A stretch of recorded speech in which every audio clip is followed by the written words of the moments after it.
Malakas na bumaksa ang maleta sa maputik na damuhan. Kasabay ngang malamig na pagbuhos ng ulan mula sa madilim na kalangitan. Nangingini si Amara, ngunit hindi dahil sa ginaw. Galing ang pangingini sa kahihiyan na gumagapang sa buo niyang katawan. Basang-basa na ang manipis niyang bestida, at ang bawat patak ng ulan sa kanyang balat ay parang latigo na humahapdi. Nakatayo sa malaking pinto ngang manson ang kanyang tita Lorna. Nakapamewang ito. Ang mukha ay puno ngang tagumpay at pakasuklam. Sa likod nito, nakasilip ang nakasambahay, ang iba ay may awa sa mamata, ngunit karamihan ay takot na tumingin sa kanya ng diretso. At iya na ang huli, Amara, deklara ni Tita Lorna, ang boses ay kasing talas ng bubo. Wala ka nang babalikan sa pamamahay na ito. Pinalamon kita, binihisan, pero isa ka pa ring ahas. Wala kang utang na loob. Hindi makasagot si Amara. May isang malaking bukol na nakabara sa kanyang lalamunan. Gusto niyang sumiga, gusto niyang ipagtanggol ang sarili, ngunit para saan pa? Tapos na ang lahat.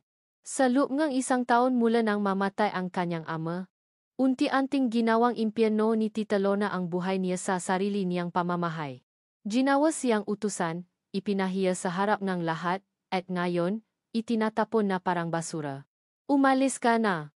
At huwag ka nang mapapakita pa sa akin. Sigaw ni Tita Lorna bago malakas na isinara ang naglalakihang pinto na gawa sa nara. Ang huling tunog na narinig ni Amara ay ang peklik ng trangka. Isang tunog na nagsasabing wala na talaga. Tapos na. Napaluhod siya sa putikan. Ang tubig ulan na humahalo sa kanyang mga luha ay walang tigil sa pag-agos sa kanyang pisngi. Niyakap niya ang sarili. Sinusubukang hanapin ang kahit katiting na init, ngunit wala. Tanging ang lamig ng kawalan ng paasa ang kanyang nararamdaman. Ang bahay na ito, kung saan siya lumaki, kung saan niya huling nakausap ang kanyang ama, ngayon ay sarado na para sa kanya. Idinukot niya mula sa bulsa ang kanyang bestida ang kaysa isang bagay na nagawa niyang isalba bago siya kinalatkat palabas isang maliit at luma ng larawan ng kanyang papa.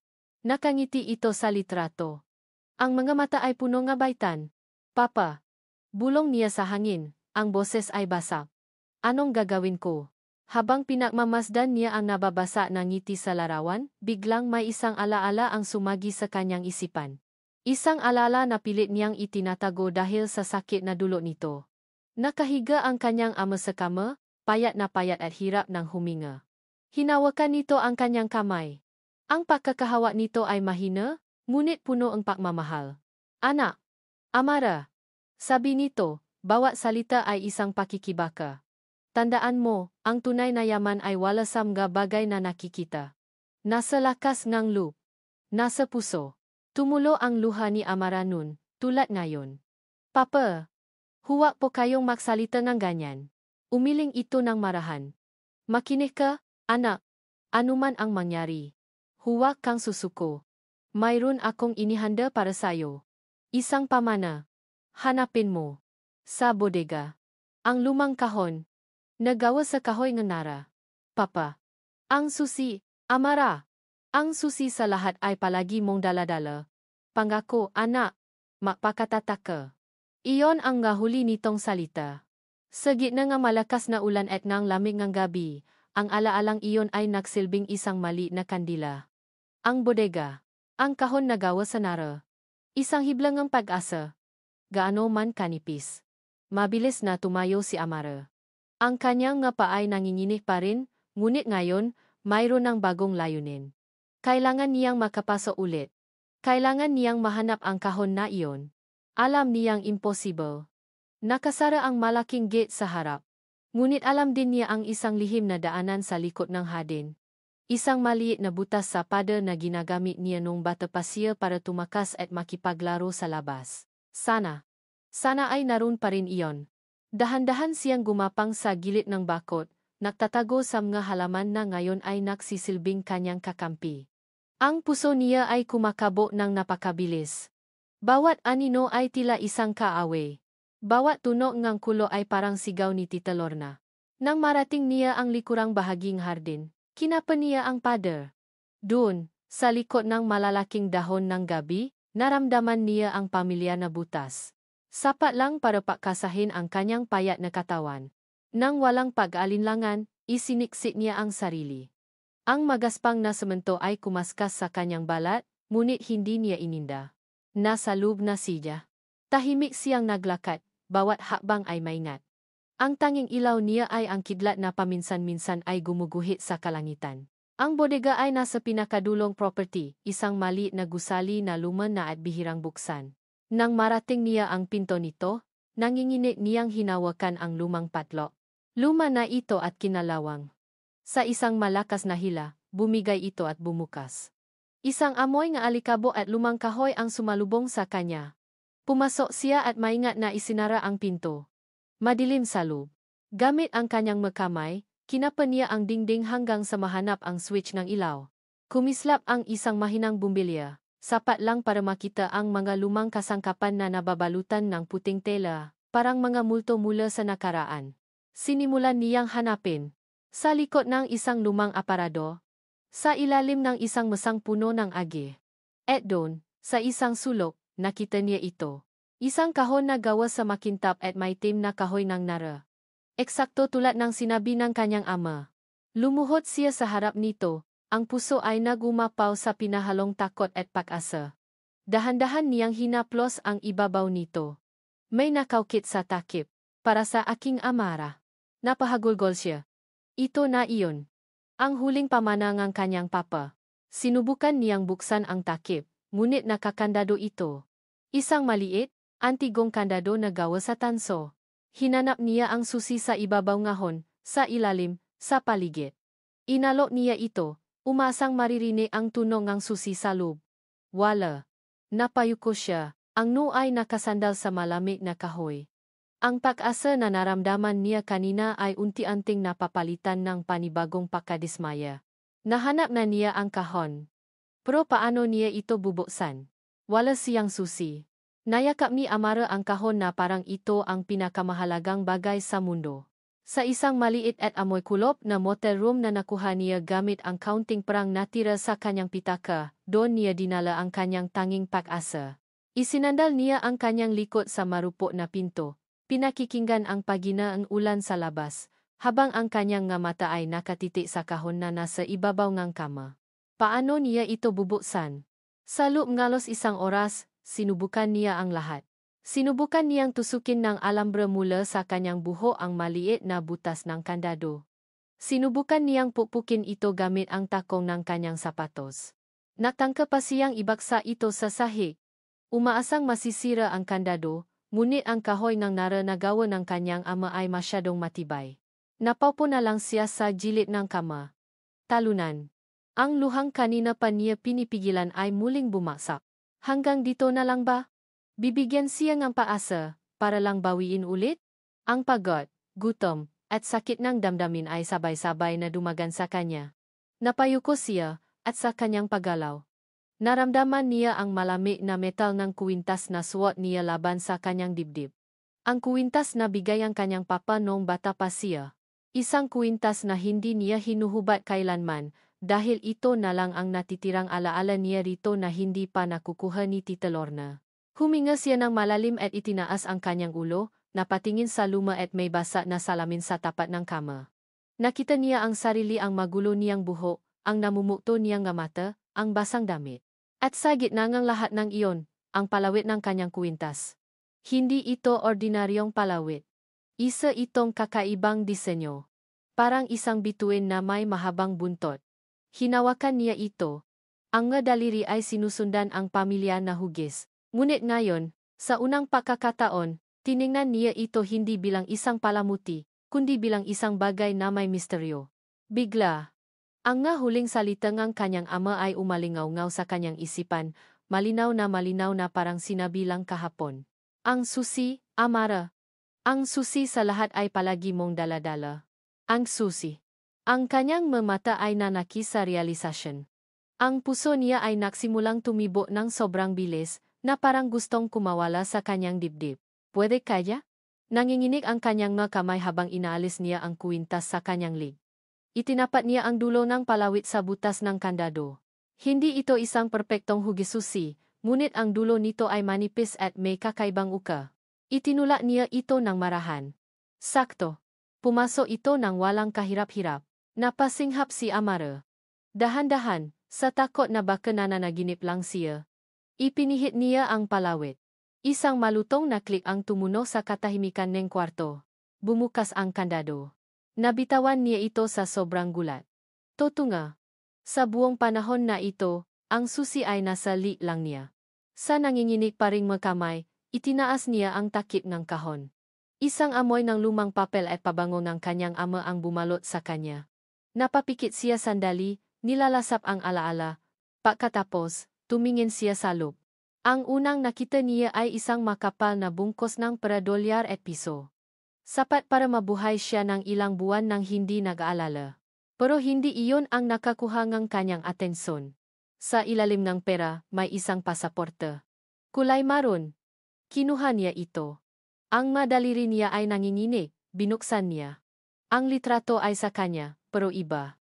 Ang buhok niya ay mayos, ang mukha niya ay walang bahid ng luha, at sa kanyang nga mata, mayroong kislap ng kumpiyansa na matagal nang nawala. At ang pangalan? Hindi iyon ang pangalan niya. Regina Martina de Vera. Sino si Regina Martina de Vera? Napailing si Amara, sinasara at binubuksan ang pasaporte, na parang sa pakulit-ulit ay magbabago ang nakasulat dito. Sa ilalim ng pasaporte, may iba pang mga dokumento. Bank statement mula sa isang bangko sa Singapore na nakapangalan kay Regina Martina de Vera, na may lamang halaga na hindi niya kayang bilangin. Mayroon ding isang deed of sale para sa isang condominium unit sa parehong bansa. At sa pinakailalim lahat, may isang sobre.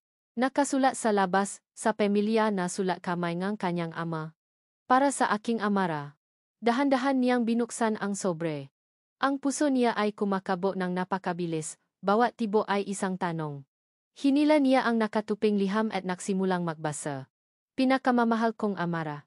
Kung binabasa mo ito, ibig sabihin wala na ako para protektahan ka. At malamang, nangyari na ang matagal ko ng kinatatakutan. Patawarin mo ako, anak, kung hindi ko nagawang pigilan ang lahat ng ito bago pa man mangyari. Matagal ko nang nakikita ang inggit at kasakiman sa mga mata ng kapatid kong si Lorna. Alam kong sa pakawala ko, gagawin niya ang lahat para makuha ang mga bagay na inaakala niyang dapat ay sa kanya. Kaya bago pa man ako tuluyang manghina, inihanda ko ang lahat ng ito para sa iyo. Ang pera, ang maaari-arian, ang bagong pagkatao. Hindi ito para takasan mo ang buhay. Anak, ito ay para bigyan ka ang pagkakataong lumaban. Si Regina Martina de Vera ay hindi isang kasinungalingan. Siya ang pangalan na magbibigay sa iyong nakas. Nang kalasat para may tayo mo muli ang iyong sarili nang hindi ka niya magagambala. Huwag kang matakot. May isang tao na tutulong sa iyo. Ang pinakakatiwalaan kong kaibigan sa lahat. Ang pangalan niya ay Mang Delphine. Itinuring ko siyang kapatid.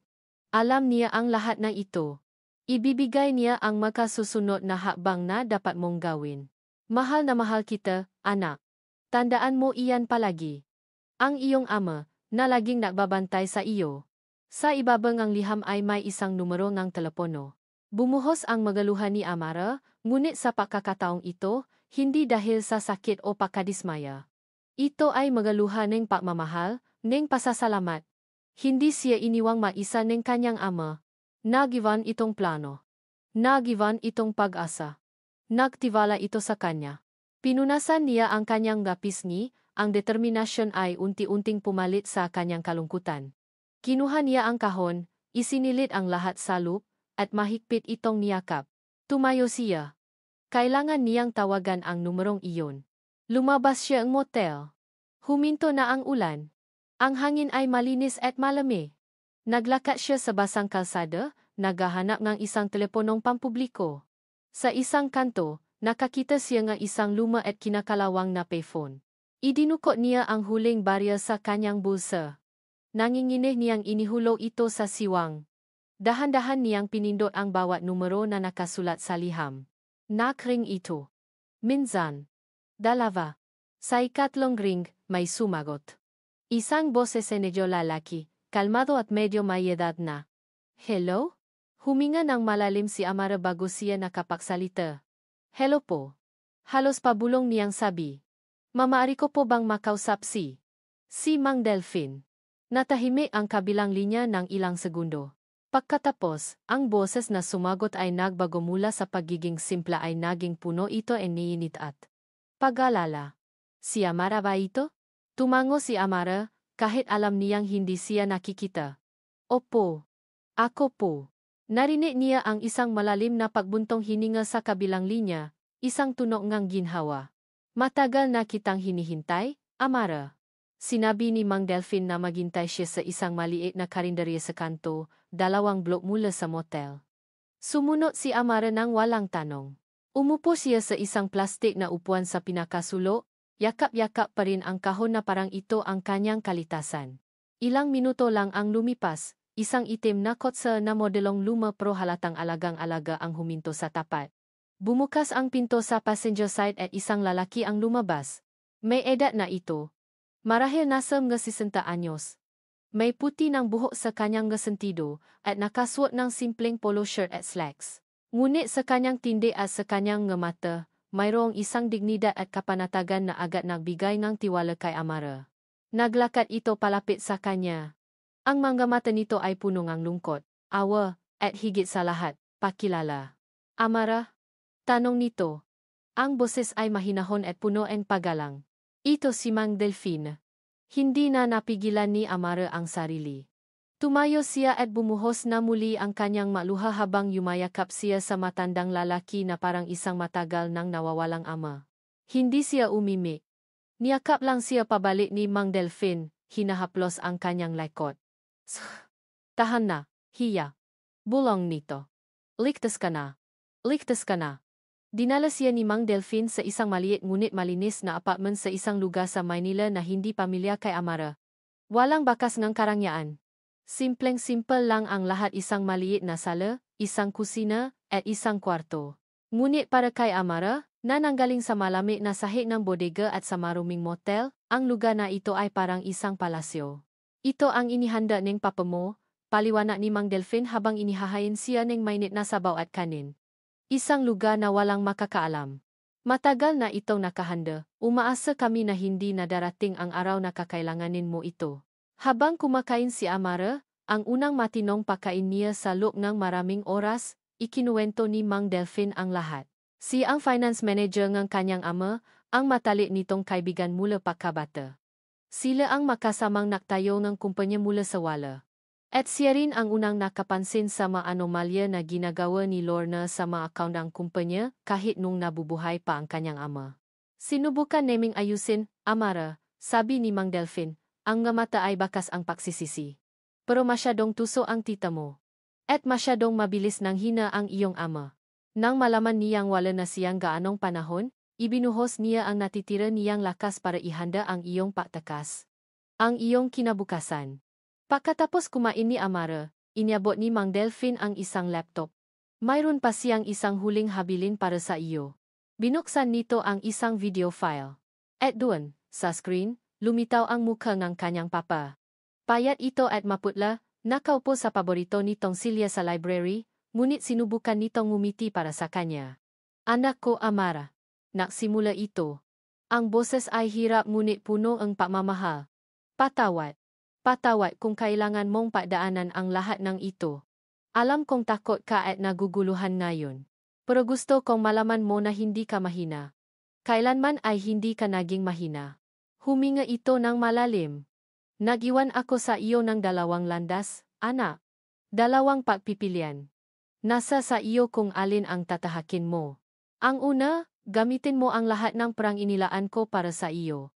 Gamitin mo ang pangalang Regina de Vera. Magtungo ka sa Singapore, mamuhay ka ng tahimik at payapa. Kalimutan mo na ang lahat. Karapatan mong maging masaya at malayo sa lahat ng sakit dito.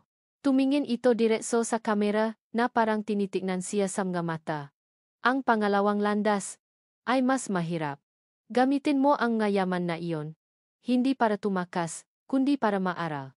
Para palakasin ang iyong sarili. Para maging isang tao na hindi na nila kayang tapak-tapakan. At kapag handa ka na, bumalik ka. Bawiin mo ang nararapat na sa iyo. Ibalik mo ang dignidad ng pangalan ng ating pamilya. Isang buti ang luha ang pumata mula sa mata ng kanyang ama sa video. Anuman ang piliin mo, Amara, tatanggapin ko.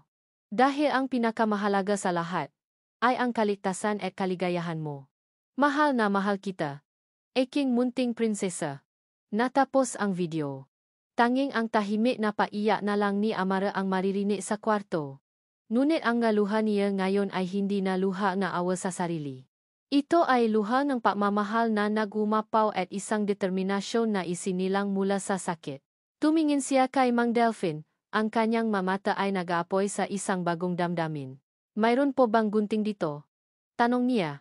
Nagtataka man ay inyabot ni Mang Delphin ang isang gunting mula sa isang drawer. Tumayo si Amara at humarap sa salamin. Pinakmasdan niya ang kanyang sarili ang mahaba. Alon-alon niyang buhok na paborito ng kanyang ama. Ang buhok na sumisimbolo sa Amara na mahina, ang Amara na nakpaapi. Hinawakan niya ang isang malaking bahagi ng kanyang buhok. Itinaas ito. At walang peg-alinlangan na ginupit. Lagla ang buhok sa sahe. Nagpatuloy siya, ginugupit ang bawat hibla hanggang sa ito'y maging maiksi, halos hanggang sa kanyang panga. Hindi ito perpektong gupit. Ngunit sa bawat pirasong nalalagleg, nararamdaman niya ang pagaan ng kanyang dibdib. Tinatanggal niya ang luma. Tinatanggap niya ang bago. Tiningnan niya ang kanyang refleksyon. Ibang tao na ang nakatingin sa kanya pabali. Isang babaeng may maikling buhok. At may mamatang hindi natakot, kundi handa ng lumaban. Humarap siya kay Mang Delphin. Gusto kong lumaban, sabi niya, ang boses ay matatak sa unang pagkakataon. Tutulungan niyo po ako, Mang Delphin. Tutulungan niyo po akong maging si Regina. Makalipas ang ilang araw, nasa Naya Terminal 1 na si Amara. O mas tamang sabihin, si Regina Martina de Vera. Suot niya ang isang simpleng itim na coat, dala ang isang maliit na maleta. Hawak niya ang pasaporte na may bago niyang pangalan. Bago siya pumasok sa immigration, lumingon siya sa malaking salamin ng airport, kung saan tanaw ang skyline ng Maynila sa di kalayuan. Ang siyudad na nagbigay sa kanya ng pinakamasasayang alaala at ng pinakamasasakit na karanasan. Paalam, Maynila. Paalam, Tita Lorna. At higit sa lahat, paalam, Amara Cruz. Naglakad siya palayo, hindi na lumingon pa. Nang nasa loob ng eroplano at dahan-dahan itong umaangat mula sa runway, sumilip siya sa bintana. Mula sa itaas, ang mailaw ng siyudad ay parang ngabituin na nakakalat sa lupa.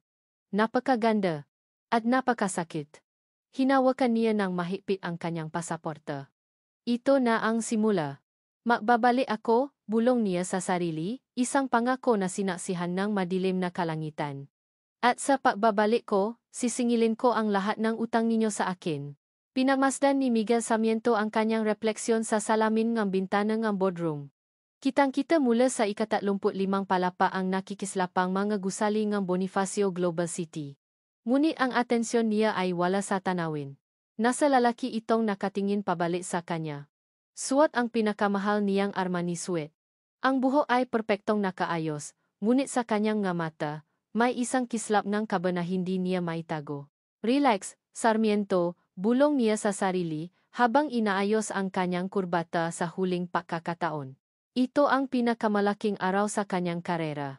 Ang Vera Group of Singapore, isa sa mga pinakamabilis lumagong conglomerate sa Asia, ay naghahanap ng isang major partner sa Pilipinas. At ang kumpanya niya, ang Sarmiento Holdings, ang isa sa mga nangungunang kandidato. Ang joint venture na ito ay maglalagay sa kanila sa mapa ng international business. Hindi siya pwedeng magkamali. Narinig niya ang mahinang katok sa pinto. Sir Miguel, they're here. Sabi ng kanyang sekretarya. Tumango siya, huminga ng malalim, at isinuot ang kanyang game face, isang ngiti na puno ng kumpiyansa at autoridad. Let them in. Isa-isang pumasok ang mga kinatawan mula sa Vera Group. Mga lalaking nakasuot ng mamahaling business suite, may dalang mga leather briefcase, at may mga mukhang seryoso. Ngunit hindi sila ang hinahanap ni Miguel. Ang hinahanap niya ay ang utak sa likod ng lahat ng ito. Ang CEO na sa loob lang ng 5 taon ay pinalago ang isang maliit na startup para maging isang dambuhalang kumpanya. Isang pangalan na naging alamat na sa mga business circle Bella de Vera. At pagkatapos, pumasok siya. Huminto ang mundo ni Miguel. Parang isang eksena sa pelikula. Ang lahat ng ingay sa silid ay tila naglaho. Ang tanging naririnig niya ay ang mahinang tunog ng kanyang puso na biglang bumilis. Naglalakat si Bella de Vera na parang pag-ari niya ang mundo. Nakaswat ito nga isang eleganteng puting panswit na nakpapatingkat sa kanyang perpektong figura. Ang dati maikling buhok na nakita niya sa mga business magazine ay mahaba na ngayon, itim at tuwid na umaabot hanggang sa kanyang baywang. Ang kanyang mukha, walang salita na makakapaglarawan dito. Maganda, pero higit pa roon. Mayroon itong talim, isang uri ng karitan na nagsasabing hindi lang siya isang magandang mukha. Nang matama ang kanilang mga mata, naramdaman ni Miguel ang isang bagay na hindi pa niya naramdaman dati. Isang halong pahanga, intimidasyon, at isang kuryenteng hindi niya may paliwanag. Ngumiti ito sa kanya, ngunit ang ngiti ay hindi umabot sa mamata nito. Ang kanyang mamata, bagamat napakaganda, ay may bakas ng lamig. Nang isang malalim na kalungkutan na hindi niya maintindihan. Mr. Sarmiento, sabi nito, ang boses ay kalmado at may autoridad. Inilahad nito ang kamay. It's a pleasure to finally meet you. I'm Bella de Vera. Nang hawakan niya ang kamay nito, naramdaman niya ang init ng balat nito laban sa kanyang nanlalamig na palat. The pleasure is all mine, Miss de Vera. Sagot niya. Umasang hindi halata ang epekto nito sa kanya. Nagsimula ang presentation. Magaling si Miguel sa ginagawa niya. Sanay siyang magsalita sa harap ng importanteng tao. Ngunit sa pagkakataong ito, iba. Bawat salitang lumalabas sa bibig niya ay parang sinusuri ng mamatang iyon. Your 5-year projection seems ambitious, Mr. Sarmiento, biglang sabi ni Bella sa kalagitnaan ng kanyang speech, pinuputol ang kanyang momentum. What are your contingency plans for market volatility? Natigilan si Miguel sandali. Pero mabilis siyang nakabawi. Ngumiti siya. En excellent question, Miss de Vera. At sinagot niya ito ng may kumpiyansa, ipinapakita ang mga datos at plano na inihanda niya para sa mga ganitong sitwasyon. Sunod-sunod ang matanong nito. Lahat ay matatalim, lahat ay tumatama sa puso ang kanyang proposal. Ngunit sa bawat tanong, may handa siyang sagot. Nakita niya ang bahagyang pagtaas ng sulok ng labi ni Bella, isang senyales ng pag-aproba. Hindi ito isang pagsubok para ibagsak siya, kundi isang pagsubok para alamin kung gaano siya kahusay. At naipasa niya ito. Pagkatapos ang meeting, naanyaya ang pane ni Miguel para sa isang hapunan sa isang fine dining restaurant. Nagulat siya nang pumayak si Bella. Habang kumakain, mas naging magaan ang usapan. Ngunit ang misteryo sa pagkatao ni Bella de Vera ay lalo lang lumalim. Mahusay itong makipausap, pero wala itong ibinabahagi tungkol sa kanyang sarili. Lahat ng tanong tungkol sa kanyang persona na buhay ay sinasagot niya ng isang ngiti at isang matalinong pag-iwas. I must admit, your company's portfolio is impressive, sabi ni Bella habang uminom ng wine. You have partnerships with some of the biggest names in the country. We believe in strong local alliances, sagot ni Miguel. Ipinagmamalaki ang kanyang nagawa. I see that, sabi ni Bella. At pagkatapos ay tumingin ito sa kanya. Ang mga mata ay may kakaibang intensidad. I saw Cruz Legacy Corp. In your list of partners. Bahagyang nagulat si Miguel. Sa lahat ng malalaking kumpanyang kasosyo niya, ang Cruz Legacy Corp. Ang isa sa mga pinakamaliit at pinakagumugulong. Pagkatapos mamatay ng founder nito, napunta ito sa kapatid na babae na si Lorna Cruz. Maraming sismis tungkol sa pamamalakat nito, pero nananatili itong isang maliit ngunit matata na player sa industriya. Yes, they are one of our long-term partners, sagot ni Miguel. Nagtataka kung bakit ito ang napansin ni Bella. Itinabi ni Bella ang kanyang wine glass. My company is very interested in a joint venture, Mr. Sarmiento, sabi nito. Ang boses ay biglang naging seryoso at direkta. Your company has the network and the reputation we are looking for. Naramdaman ni Miguel ang paakyat ng dugo sa kanyang mukha sa tuwa. Ito na iyon. But, pagpapatuloy ni Bella, I have one condition. Anything, Miss de Vera, mabilis niyang sabi. Sumandal si Bella sa kanyang upuan, ang nga mata ay nakatiti sa kanya, seryoso at hindi matinag. Ang kanyang nga salita ay malinaw, mabagal, at may bigat. My condition is, it must involve Cruz Legacy Corp. Natigilan si Miguel. Ang ngiti sa kanyang labi ay unti-unting naglaho. Ano? Bakit? Sa lahat ng kumpanyang pwede niyang piliin, bakit ang maliit na kumpanyang iyon?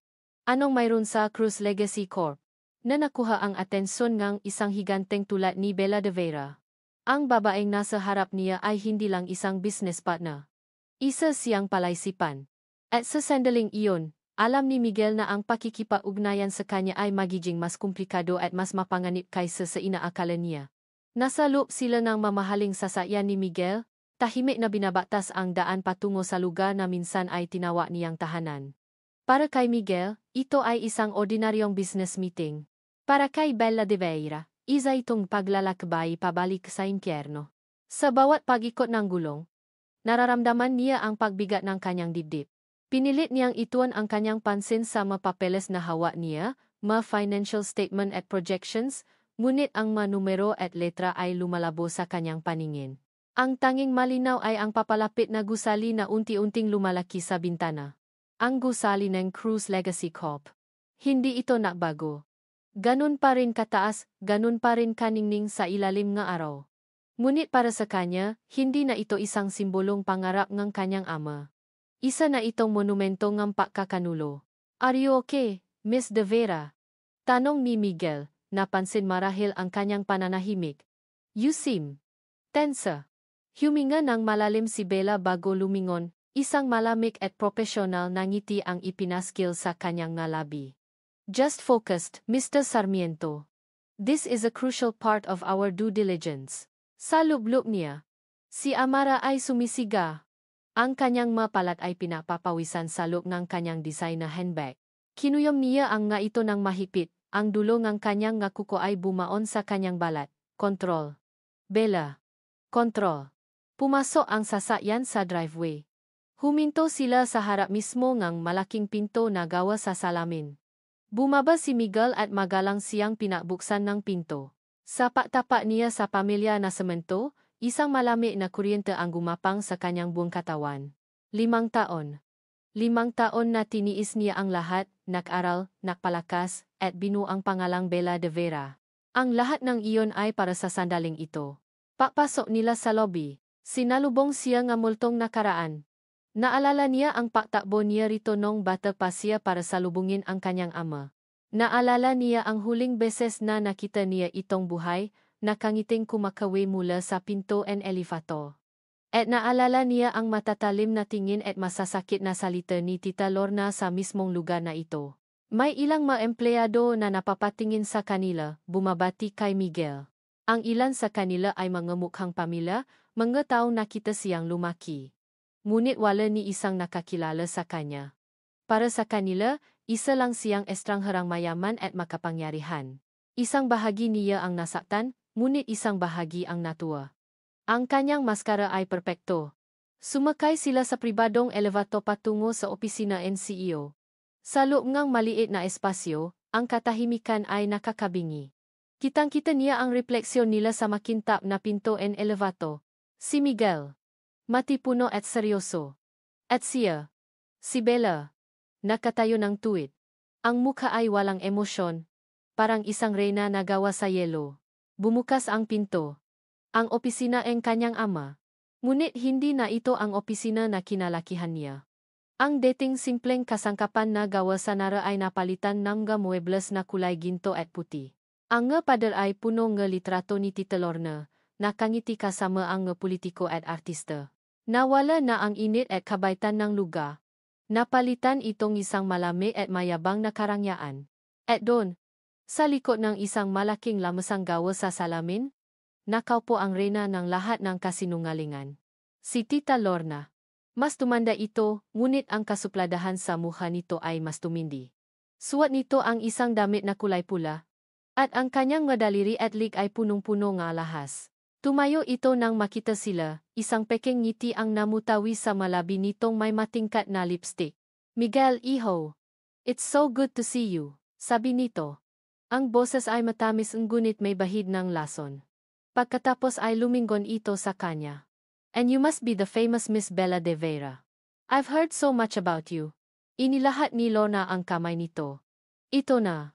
Ang sandaling pinraktis niya sa kanyang isipan ng 1,000 beses. Inilahat ni Bella ang sarili niyang kamay at tinanggap ang kamay ni Lorna. Malami ito tulad ng inaasahan niya. Ang kamay na sumampal sa kanya, ang kamay na naktula sa kanya palabas sa ulan.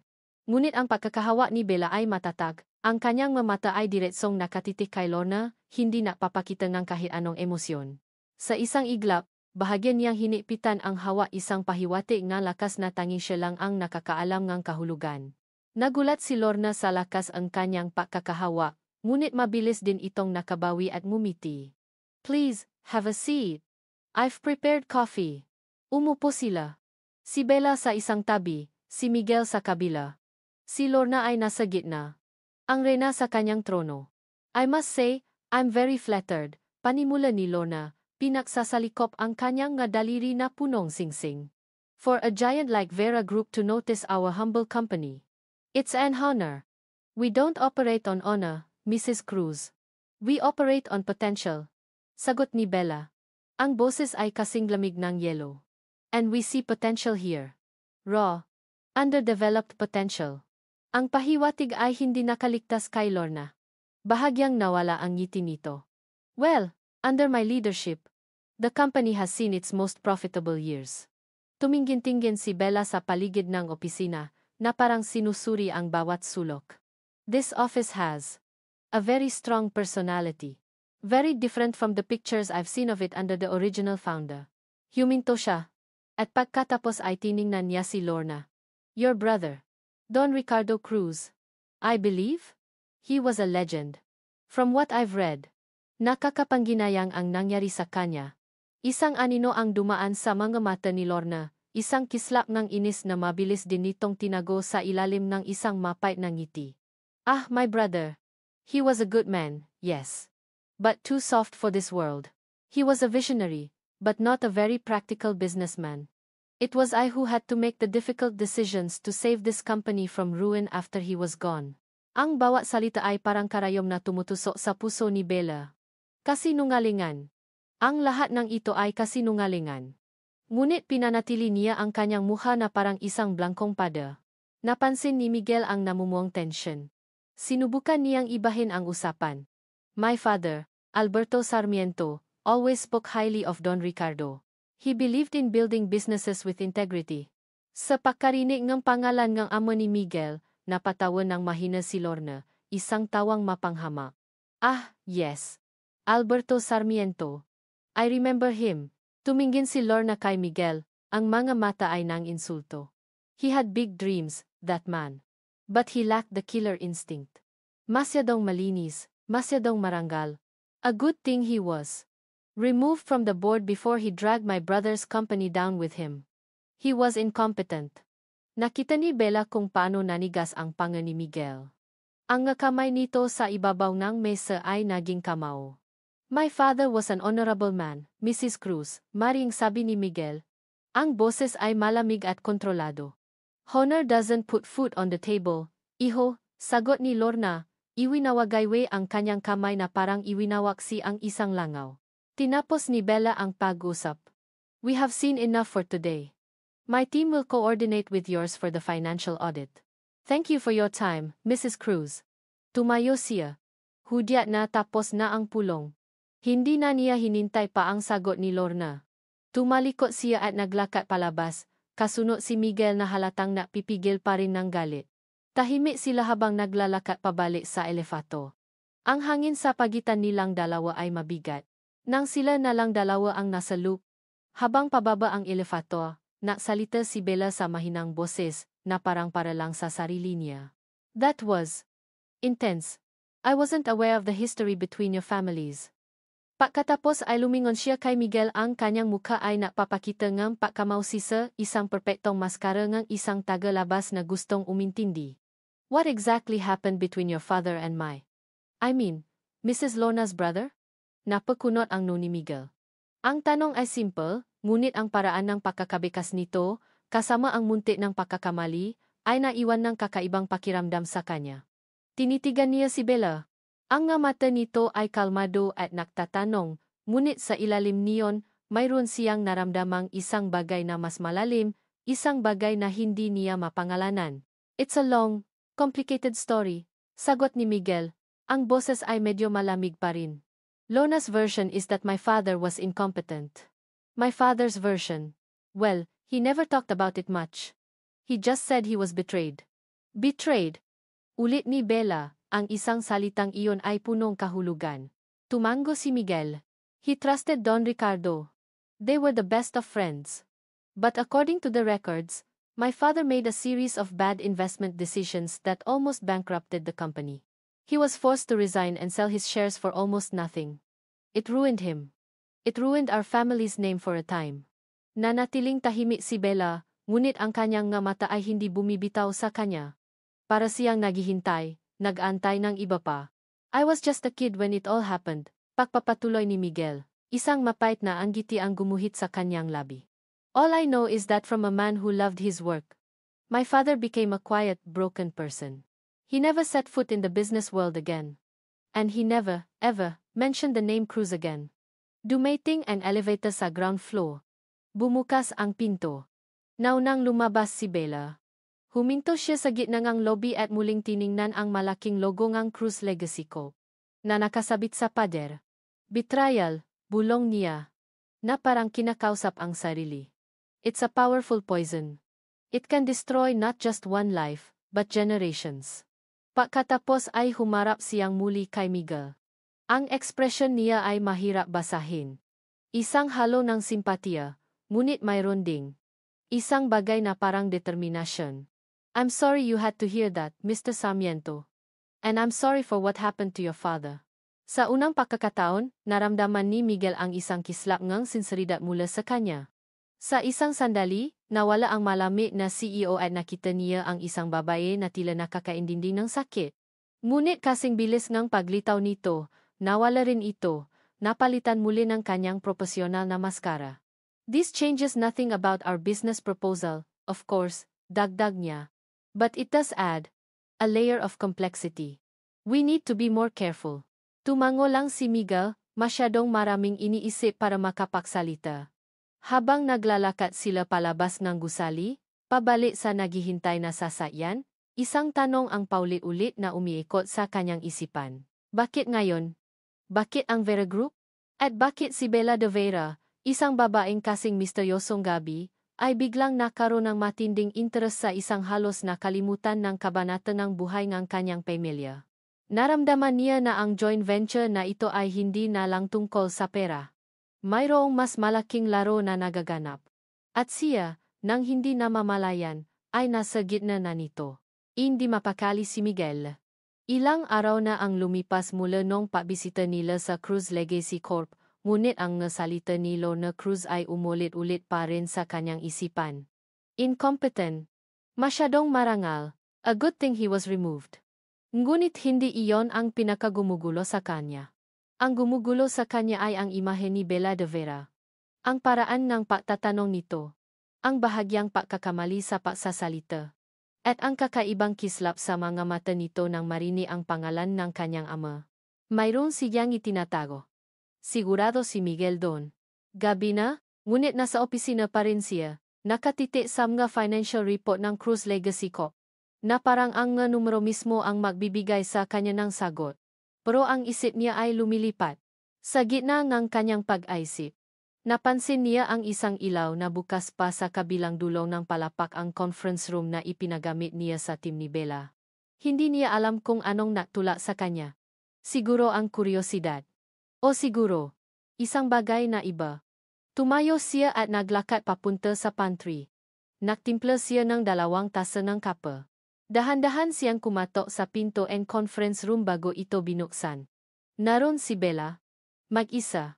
Nakaupo sa dulo and mahabang mesa. Napapaligiran and ga dokumento. Nakataas ang kanyang buhok sa isang magulong mesibon, at wala na ang kanyang blazer. Suot na lang niya ang kanyang silk na blusa.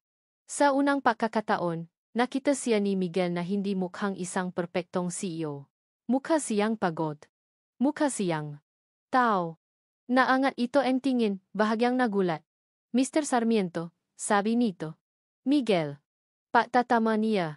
Habang inilalapa ang isang tasa ng kape sa tabi nito. I figured you could use this. Mukhang mahaba pa ang gabi mo. Tinitigan ni Bella ang tasa ng kape, pagkatapos ay tumingin sa kanya. Isang mali, halos hindi mahahalata, nangiti ang lumitaw sa kanyang labi. Isang tunay na ngiti. Thank you, Miguel. I-appreciate it. Walang problema, sabi niya, sumandal sa mesa. Basta huwag mong pabutin ng umaga. Kahit ang mga CEO, kailangan ng tulog. I'll keep that in mind, sagot nito, humigop ng kape. I just want to make sure we don't miss anything. Your partner, Mrs. Cruz, she seems very thorough. Nakuha ni Miguel ang ibig sabihin nito. Si Tita Lorna. She's a shark. You have to be careful around her. Hindi ito sumagot, nagpatuloy lang sa pag-inom kape. Sa katahimikan sa pagitan nilang dalawa, naramdaman ni Miguel ang isang koneksyon na higit pa sa negosyo. Kinabukasan, inimbitahan niya itong mahapunan. Hindi sa isang mamahaling restaurant na pangnegosyo, kundi sa isang maliit at tahimik na bistro na paborito niya. Nagulat siya nang pumayag ito. Sa hapunan, sinubukan nilang iwasan ang trabaho. Nakuwento si Miguel tungkol sa kanyang pagkabata, sa kanyang nga pangarap. Si Bella naman ay isang mahusay na tagapakinig, ngunit kapag siya na ang tinatanong ni Miguel, ang nasagot nito ay laging kontrolado at malabo. What about you, Bella? Tanong ni Miguel. Saan ka lumaki sa Singapore? What about your family? Anong masasabi nila na ang kanilang anak ay isa ng business tycoon? Nakita niya ang halos hindi mahahalata na pagbabago sa mga mata nito. Isang mabilis na pakislap, na parang isang pinto na bumukas at naksara agad. I don't really have a family, Miguel, sagot nito, ang boses ay kalmado pa rin. I'm what you would call self-made. I learned early on that if you want something in life, you have to get it for yourself. Parang isang rehearse na linya. Isang pada na muli nitong itinayo sa pagitan nila. Naramdaman ni Miguel ang pagkadismaya. Gusto niyang makilala ang babaeng nasa likod ng maskara, ngunit hindi siya pinapapasok nito. Dahil sa pagkadismayang iyon, umuwi si Miguel sa lumang bahay ng kanilang pamilya sa Quezon City. Ang tsondo niya sa BGC ay para sa trabaho. Ang bahay na ito ang para sa puso. Umakyat siya sa lumang library ng kanyang ama. Isang silid na hindi na gaanong nabubuksan, amoy luma at puno ng alaala. Lumapit siya sa isang cabinet na puno ng lumang kahon. Hinanap ni Jang Lavel. Sarmiento Holdings, Early Years. Binuksan niya ang kahon. Puno ito nga lumang ledger, mga report, mga dokumento na sulat kamay pa. Ilang oras siyang naghalungkat, nahahanap ng kahit anong magbibigay linaw sa nangyari. Pero wala. Lahat ng opisyal na dokumento ay nasasabi ngang parehong kuwento. Nakamalingang desisyon ang kanyang ama, at iniligtas ni Don Ricardo ang kumpanya sa pamamagitan ng pagbilingang shares nito. Napasabunot siya sa kanyang buhok sa frustrasyon. Susuko na sana siya nang may napansin siyang isang malaking Manila envelope sa ilalim ng kahon, walang label, walang kahit anong marka. Kinapa niya ito. Hindi lang papel ang laman. May matigas na bagay sa loob. Binuksan niya ito. Sa loob, may malumang sulat, ilang resibo, at isang maliit na photo album. Binuklat niya ang album. Ang litrato ay luma na. Ang kulay ay medyo kupas na. Mga litrato nga niyang ama noong binata pa ito. At sa bawat litrato, may kasama itong isang lalaking nakangiti, mukhang masayahin. At may mga matang kamuhang-kamuhang babaeng nasa isip niya. Si Don Ricardo Cruz. At pagkatapos, nakita niya ang huling litrato sa album. Natigilan siya. Ang puso niya ay naksimulang kumaboh ng malakas. Ang litrato ay kuha sa harap ng construction site ng unang gusali ng Cruz Legacy Corp. Nakatayo ang kanyang ama at si Don Ricardo. Ang nga braso ay nakaakbay sa isa't isa. Pareho silang nakangiti ng napakalapat. Nangiting puno ng pangarap at pag-asa. Hindi ito ang ngiti ng isang boss at ng isang incompetent na empleyado. Ito ang ngiti ang makapatid. Nga matalit na makaibigan. Kinabukasan, dinala niya ang litrato. Hinarap niya si Bella sa isang coffee shop bago ang kanilang meeting. Bella. Sabi niya. Sinubukang maging kalmado. I was going through my father's old things last night. And I found this.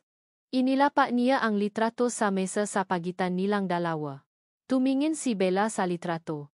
Sa isang iglap, nawala ang lahat ng kontrol sa kanyang mukha. Ang kanyang nga mata ay nanlaki. Ang kanyang bibi ay bahagyang bumuka. Nakita niya ang pagkabigla, ang sakit, at ang pakilala sa mga mata nito.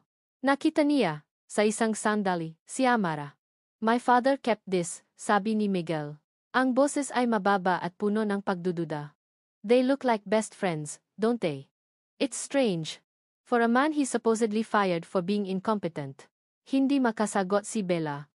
Nakatiti lang siya sa litrato, sa masayang mukha ng kanyang ama at ng ama ng lalaking nasa harap niya. Ang kanyang pinakaingatang plano ay nagsisimulang makaroon ng bita, at ang sanhi nito ay isang kupas na piraso ng papel mula sa nakaraan. Nakatitih lang si Bella sa litrato. Ang buong mundo niya ay tila huminto sa pag-ikot. Isang alon ng alaala at sakit ang bumalot sa kanya, at sa isang iglap, muntik na niyang makalimutan ang kanyang pangalan, ang kanyang plano, ang kanyang maskara. Nakita niya sa litratong iyon ang lahat ng nawala sa kanya. "Bella? Are you alright?" Tanong ni Miguel. Ang boses ay punong pag-alala. Mabilis siyang kumurap, itinutulak pabalik ang mga emosyon sa pinakamalalim na sulok ng kanyang puso. Ipinataw niya muli ang pada. Huminga siya ng malalim bago maangat ng tingin. Isang pilit na ngiti ang kanyang isinukli. "I'm fine, Miguel. It's just nakaka-touch," sabi niya, pinipilit na maging kalmado ang kanyang boses. "To see Don Ricardo, looking so happy. He looks so young here. It's a beautiful photo. Thank you for showing me." Ang kanyang paliwanag ay tila sapat na para kay Miguel, ngunit hindi para sa kanya. Kailangan niyang makaalis. Ngayon din. "If you'll excuse me," sabi niya habang mabilis na tumatayo. "I just remembered something urgent I need to discuss with my associate. I'll see you at the office." Hindi na niya hinintay pa ang sagot ni Miguel. Mabilis siyang naglakad palabas ng coffee shop. Ang puso niya ay dumadagundong. Pakasakay niya sa kanyang kotse, agad niyang tinawagan si Mang Delphine. "Nasaan po kayo?" tanong niya. Ang boses ay nangingini. "Kailangan nating mag-usap. Ngayon din." Nagita sila sa ligtas nilang apartment. Inilapat ni Bella ang kanyang bag sa mesa at agad na inilabas ang lumang journal ng kanyang ama, ang librong naging Biblia niya sa loob ng 5 taon. "May ipinakitang litrato sa akin si Miguel," simula niya, habang si Mang Delphine ay nagsasalin ng tubig para sa kanya. Ang papa at ang tatay niya. Magkaibigan sila. Mang Delphine. Matalik na magkaibigan. "I saw it in their eyes." Tumango si Mang Delphine, ang mukha ay seryoso. "Alam ko, Hija. Sila ang nagtayo ang lahat. Magkapatid ang turingan nila. Pero bakit? Bakit hahayaan ni Papa na masira ang pangalan ng kaibigan niya? Bakit niya ito palalabasin na incompetent?" Tanong ni Bella. Ang frustrasyon ay gumuguhit sa kanyang boses. Umupo si Mang Delphine sa tapat niya. "Dahil may kulang pa tayong piyesa. May mga bahagi sa journal na ito na hindi pa natin naintindihan." Itinuro nito ang pahina na puno ng sulat kamay ng kanyang ama, ngunit may mga salita at numero na nakakode. "Sinabi sa akin ng papa mo na ang mapinakamahalagang detalye. Itinago niya sa paraan na tanging ako lang ang makakaintindi. Pero hanggang ngayon, hindi ko pa rin ito mabuksan." "Then we open it tonight," deklara ni Bella, ang mga mata ay nag-apoy sa determinasyon. Magdamag silang nakaupo sa harap ng journal. Ang mata sa kapa ay naipon sa mesa. Ang bawat pahina ay muli nilang binasa, bawat salita, bawat numero. Sinubukan nila ang lahat mga petsa ng kaarawan, mga lumang address, mga paboritong numero. Walang gumagana. Nang halos sumusuko na sila, napatingin si Bella sa isang lumang business card na nakasingit sa journal. Isang business card ng isang maliit na restaurant sa Binondo. "Ano po ito?" Tinitigan ito ni Mang Delphine. At bigla, nanlaki ang kanyang nga mata. "Ang unang date nila nga mama mo, bulong nito. Lagi itong ikinukwento ang papa mo. Table number 7. Numero 7. Ang paboritong numero ng kanyang ama. Ang code. Hindi ito numero lang," sabi ni Bella, habang mabilis na binubuklat ang journal. "It's a page number and a word count. Page 7, the 7th word." Mabilis nilang sinundan ang pattern. Pahina 7, ika-7 salita. Pahina 14, ika-14 na salita. Unti-unti, Isang nakatagong mensahe ang nabubuo. Isang mensahe na naglanta sa pinakamasakit na katotohanan. Lona from Alberto. Falsified docs. Loan kickbacks. Pinaniwala ako. Patawad, kumpare. Nabitawan ni Bella ang hawa na ballpen. Napasandal siya sa upuan, ang hininga ay tila naubos. Ang ama ni Miguel. Hindi ito traido. Isa itong biktima. Tinangka nitong iligtas ang kanyang ama mula kay Lona, ngunit si Lona, sa kanyang kasamaan, ay binaliktad ang lahat. Siya ang gumawa ng gapekeng dokumento. Siya ang tumanggap ng kickback sa mautang ng kumpanya. At isinisi niya ang lahat sa pinakakatiwalaang kaibigan ng kanyang kapatid. Nagsimulang makwento si Mang Delphine, ang boses ay puno ng sakit at pagsisisi. Isang mabilis na alaala ang gumuhit sa isipan ni Bella na parang isang lumang pelikula. Sa isang boardroom, maraming tao na ang nakalipas.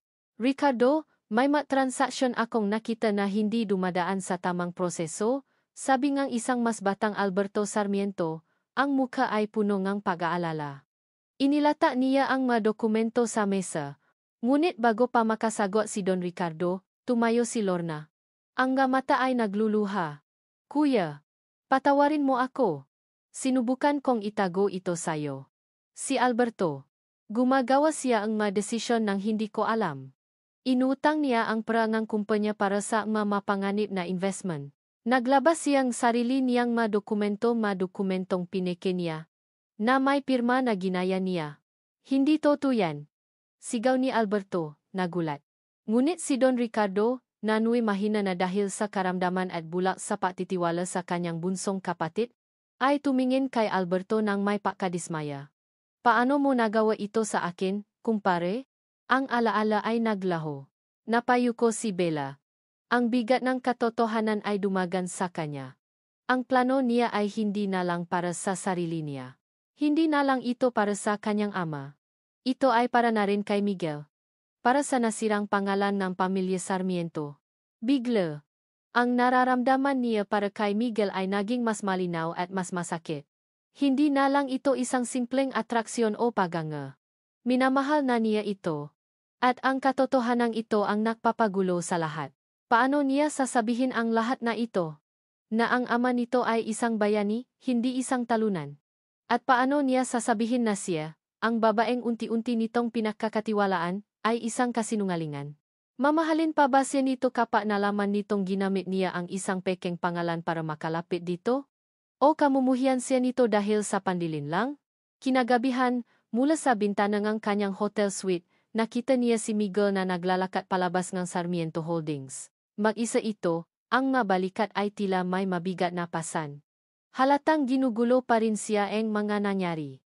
Naramdaman ni Bella ang isang matinding kagustuhang tumakbo papalapit dito, yakapin ito, at sabihin, nandito ako. Alam ko ang totoo. Ngunit hindi niya magawa. Hindi pa. Pero kailangan niyang gumawa ng unang habang. Kinakailangan niyang kunin ang panganib. Kinuha niya ang kanyang cellphone, ang daliri ay nanginginig. Hinanap niya ang numero ni Miguel at pinindo ang call button. Sinagot nito pagkatapos ang 2 ring. Bella? Huminga siya ng malalim, pinatatak ang kanyang boses. Miguel, we need to talk, sabi niya, seryoso at walang paligoy-ligoy. It's about your father. And mine. Nasa loob ng kanyang malawa at marangyang opisina si Lorna Cruz, ngunit ang kanyang isipan ay wala sa mga papeles ng kontrata na nasa kanyang harapan. Gabi na. At ang tanging liwanag na nakmumula sa kanyang desk lamp ay nagbibigay ng mga nakakatakot na anino sa mga pada. May kumatok sa pinto. Ma'am? Pumasok ka, Rico, sabi niya nang hindi na angat ng tingin. Pumasok ang kanyang pinakakatiwalaang tauhan, isang lalaking sanay gumawa nga utos na hindi nangangailangan ng maraming tanong. Ma'am, nasundan ko po si Mr. Sarmiento pagkaalis niya kanina. Tumawa po sa kanya si Ms. De Vera. At, tanong ni Lorna. Ang kanyang boses ay walang interes. Narinig ko po ang huling sinabi ni Ms. De Vera bago ibinaba ang telepono, sabi ni Rico. Sabi niya, we need to talk. It's about your father. And mine. Biglang nag-angat ng tingin si Lorna. Ang kanyang nga mata ay kumitit.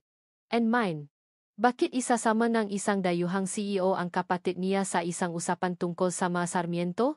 Ang pamilyang matagal na niyang ibinaon sa limot. Baka negosyo lang, sabi ni Lorna. Sinusubukang kumbinsihin ang sarili. Umalis ka na. Ngunit nang umalis si Rico, ang binhingang pagdududa ay naitanim na. Kinabukasan, ginamit ni Lorna ang kanyang koneksyon. Tumawa siya sa magkaibigan sa matataas na posisyon. Mataong may utang na loob sa kanya. Ipinahanap niya ang lahat ng impormasyon tungkol sa pamilyang De Vera ng Singapore. Ang nasagot na bumalik sa kanya ay lalong nakpalaking ang kanyang kaba. Oh, mayroong makapangyarihang angkan ng De Vera sa Singapore. Ngunit ayon sa lahat ng kanyang source, walang sinuman sa kanila ang may anak o apo na nangangalang Bella. Ang Bella De Vera na ito ay parang isang multo. Isang makapangyarihang nilalang na walang pinanggalingan. Sino ka ba talaga? Tanong niya sa kanyang isipan habang nakatiti sa litrato ni Bella sa isang business magazine. Ang pagdududa ay naging isang maliit na apoy na unti-unting lumalaki at nagiging paranoia. Kinagabihan, tinawagan niya ang isang pribadong investigador. Gusto kong malaman ang lahat tungkol sa babaeng ito, utos niya. Bawat galaw, bawat kausap, bawat hininga niya. Walang pwedeng makalampas sayo. Ilang araw ang lumipas. Isang malaking charity ball ang ginanap sa isang 5-star hotel. Isang pagtitipon ng mapinakamayayaman at pinakakilala sa lipunan. At naroon si Bella De Vera, usap-usapan ng lahat, ang ganda nito ay naniningning na parang isang diamante. Nakita ni Lorna ang kanyang pagkakataon. Nilapitan niya si Bella, isang matamis na ngiti ang nakapaskil sa kanyang mukha. Bella, hija. You look stunning tonight. Thank you, Mrs. Cruz. You look lovely as well, sagot ni Bella, ang boses ay magalang ngunit malamig. Habang nausap sila, sinadya ni Lorna na matabi ang sikongang isang waiter na may dalang tring red wine. Ang laman nito ay tumapon diretso sa puting-puting kasuotan ni Bella. Oh, my goodness. I'm so terribly sorry. Sigaw ni Lorna, puno ng pakukunwari. Halika. Samahan kita sa powder room para malinis iyan. Kinuha ni Lorna ang braso ni Bella at dinala ito palayo. Habang naglalakad sila, sumanya siya sa kanyang tauhan na si Rico, na nakatayo malapit sa kanilang mesa. Ito na ang hudyat. Mabilis na lumapit si Rico sa naiwang handbag ni Bella at sa loob ng 3 segundo, nailagay na nito ang isang maliit na listening device sa loob. Sa powder room, habang abala si Bella sa pakpunas ng mansa, si Lorna ay napapatuloy sa kanyang paarte. Ngunit ang kanyang mata ay matalim, naabang. Nang makabalik sila sa mesa, umupo si Lorna at pasimpleng isinuot ang isang maliit na earpiece. Hindi nagtagal, nakita niyang kinuha ni Bella ang cellphone nito at lumayo ng kaunti para tumawag. Hello, Mang Delphine, narinig ni Lorna ang boses ni Bella sa earpiece.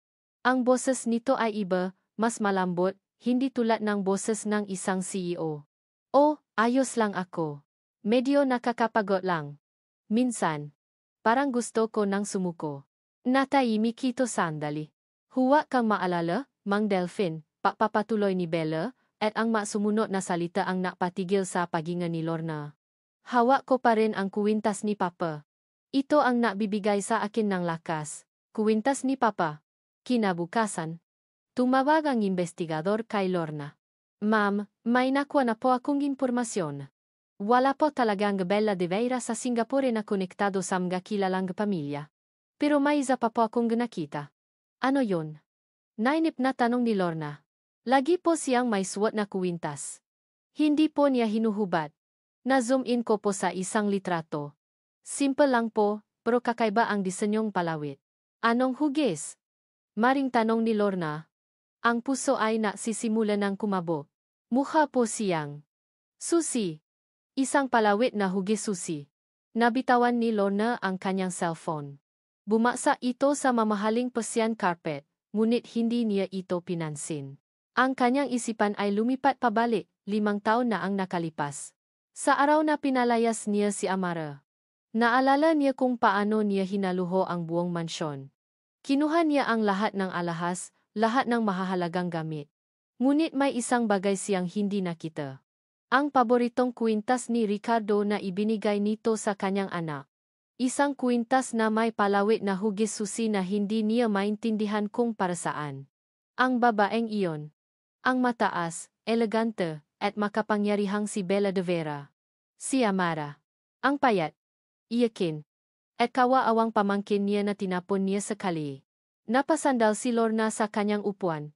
Ang malamig na pawis ay naksimulang tumulo sa kanyang noo. Ang multo na akala niya ay matagal nang patay at nakalimutan ay nagbalik. At hindi na ito isang kordero. Isa na itong globo na nakadamit tupa. Hindi maari. Bulong niya sa hangin, ang boses ay puno ngang hindi makapaniwalang takot. Hindi. Hindi maari. Maagang dumating si Miguel sa restoran na napausapan nila ni Bella.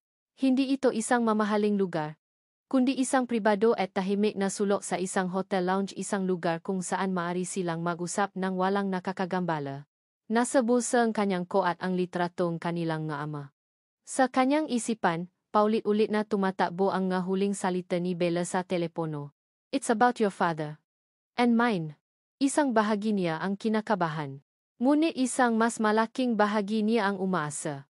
Pakiramdam niya, nasa bingit siya ngang paktukla sa isang katotohanan na magpapabago sa lahat. Pakiramdam niya, ito na ang sandali kung saan ang pada sa pagitan nila ni Bella ay tuluyan ng guguho. Handa na siyang makinig. Handa na siyang maniwala. Maya-maya, dumating ito. Suot ang isang simpleng itim na bestida, ang mukha ay seryoso, at sa kanyang mata, nakita ni Miguel ang isang bagay na hindi pa niya nakita dati, isang bakas ng pangamba. Parang may dala itong isang mabigat na pasanin, at handa na itong ibahagi sa kanya. Miguel, bati nito, ang boses ay mahina.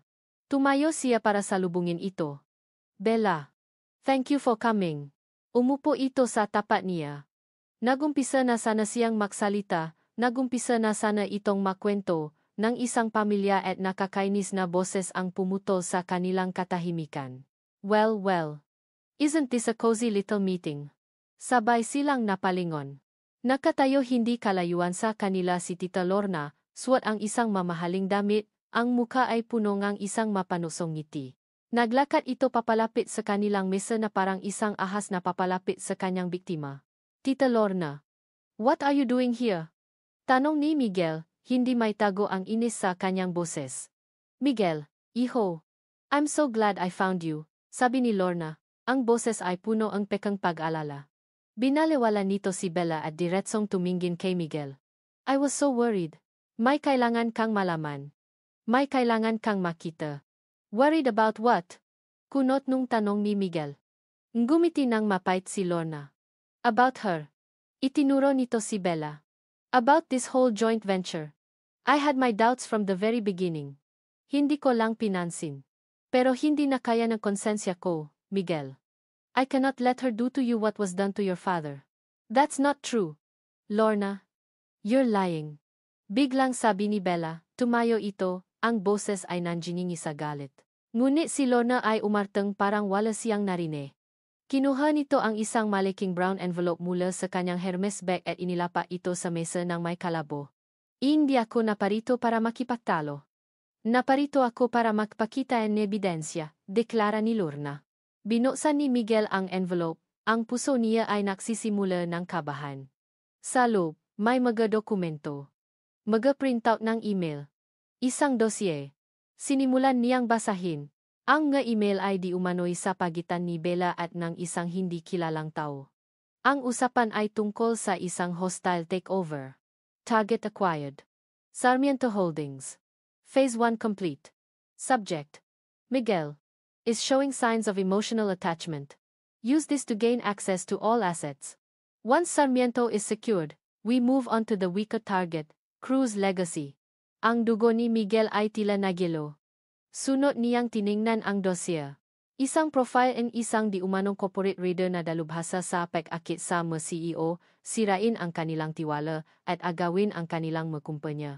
Ang description at larawan ay kay Bella. Lorna, this is ridiculous. Gawa-gawa mo lang lahat yan. Sigaw ni Bella, ang muka ay namumutla. Talaga ba? Hamon ni Luna. Itinuro nito ang isa pang dokumento, isang peking bank statement na nagpapakita ng malaking halaga na inilipat mula sa isang kumpanya sa Cayman Islands patungo sa isang shell company na konektado sa Vera Group. Pagkarin ba yan? Miguel, iho. Ginagamit ka lang niya. Ang interes niya sa Cruz Legacy? Isang palabas lang para makuha ang tiwala mo? Para makalapit sa'yo? Para sirain ka? Napatingin si Miguel kay Bella, ang kanyang isipan ay naguguluhan. Ang madokumento ay mukhang lehitimo. Ang mapirma, ang ma-letterhead. Lahat ay mukhang totoo. Naalala niya ang lahat. Ang pagiging melap ni Bella tungkol sa kanyang nakaraan. Ang biglaan nitong interes sa kumpanya Nganga Cruz. Ang tanong nito tungkol sa kanyang ama. Ang lahat ng kilos nito na dati nakikita niya bilang misteryoso at kaakit-akit ay biglang nakaroon ng isang madilim at masamang kahulugan. Bella. Explain this, sabi ni Miguel, ang boses niya ay basa. Naghahanap ng kahit anong salita na mapapabulaan sa lahat. Sabihin mong hindi totoo. Miguel, maniwala ka sa akin. It's not what it looks like. Patibong lang yan ni Lorna, pakmamakaawa ni Bella, ang nga mata ay nagsisimula ng mamasa-masa. May gusap tayo. Diba? Sasabihin ko sa iyo ang lahat. Tungkol sa mga tatay natin. Ito ang totoong dahilan. Ang totoong dahilan. Putol ni Lorna, tumatawa ng mapala. Ang totoong dahilan ay isa kang manloloko. Ni hindi ka totoong de vera. Isa kang multo na walang pinanggalingan, na nandito para manira. Ang bawat salita ni Lorna ay parang isang suntok sa sikmura ni Miguel. Ang sakit ng pagkakanulo, isang sakit na napakapamilya sa kanyang pamilya ay nagsimulang gumapang sa kanyang puso. Tumingin siya sa mukha ni Bella na puno ng pagkasindak. At pagkatapos ay sa mga dokumento na nagsisiwalat ng isang karumal-dumal na kataksilan. Ang kanyang puso ay gustong maniwala sa babae. Ngunit ang kanyang isip, na sinanay sa mundo ngang negosyo na magtiwala sa ebidensya, ay sumisiga ngang panloloko. Ang tiwala na unti-unti niyang binuo para kay Bella. Sa isang iglap, gumuho ito. Basak, pira-piraso. Tumayo siya. Ang init na naramdaman niya para kay Bella kanina ay napalitan ng isang nanunuot na lami. Ang pag-asa ay napalitan ng isang malalim at matinding sakit. Tumingin siya kay Bella, hindi na sa mata, kundi sa kung sino mang nilalang na nasa harap niya. Ang kanyang boses ay kalmado. Ngunit ang kalmadong iyon ay mas masakit kaysa sa anumang siga. Lorna may be a monster. But what does that make you? A liar?